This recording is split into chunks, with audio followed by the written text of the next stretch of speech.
কেউ বিশ্বাস ভাঙছে। নিজের সম্পর্কে যে গুজবটি শুরু করতে চান? আমি গুজবকে অনেক অপছন্দ করি, বিকজ গুজব জিনিসটাই গুজব। I don't want that. যেই তিনটে জিনিস পছন্দ না মিডিয়ার? আসলে আমি না আমার কাজের বাইরে, টু বি অনেস্ট, আমি যখন আমার শুটিং শেষ করে বাসায় চলে যাই তখন আমি ভুলেই যাই যে আমি মিডিয়ার কোনো পার্সন।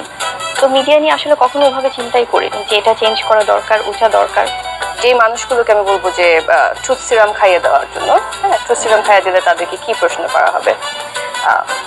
পূর্ণিমা আপু, পূর্ণিমা আপুকে আমি কোয়েশ্চেন করব, যদি আসলে এখন তো ওরকম মাথায় আসছে না, বাট দেখলে আমি জিজ্ঞেস করতাম যে আপু এত সুন্দর করে মেনটেন করছে কিভাবে এতদিন ধরে।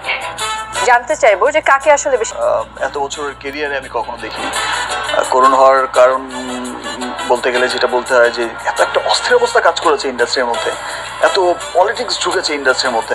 বিকজ এটা হচ্ছে একটা মানে কৃষ্টি কালচারের একটা জায়গা, এখানে বসে মানুষ গল্প নিয়ে চিন্তা করবে, মানুষ একটা এফডিসি যদি ধরি যেখানে বসে মানুষ গল্প নিয়ে চিন্তা করবে, এখানে বসে মানুষ গান নিয়ে চিন্তা করবে, এখানে মানুষ সৃজনশীল বিষয়গুলো চিন্তা করবে। বাট একটা সৃজনশীল জায়গায় যখন পলিটিক্স ঢুকে যায়, নোংরামও ঢুকে যায়, স্বার্থ সংশ্লিষ্ট বিষয়গুলো ঢুকে যায়, হাতির দাঁতের মতো দেখানো দাঁত একটা খাওয়ার দাঁত একটা যখন হয়ে যায় মানুষের, সো তখন আর ওই মানে কালচারের ওই সৃজনশীল জায়গাটার সৃজনশীল না ওরকম থাকে না। আর আমি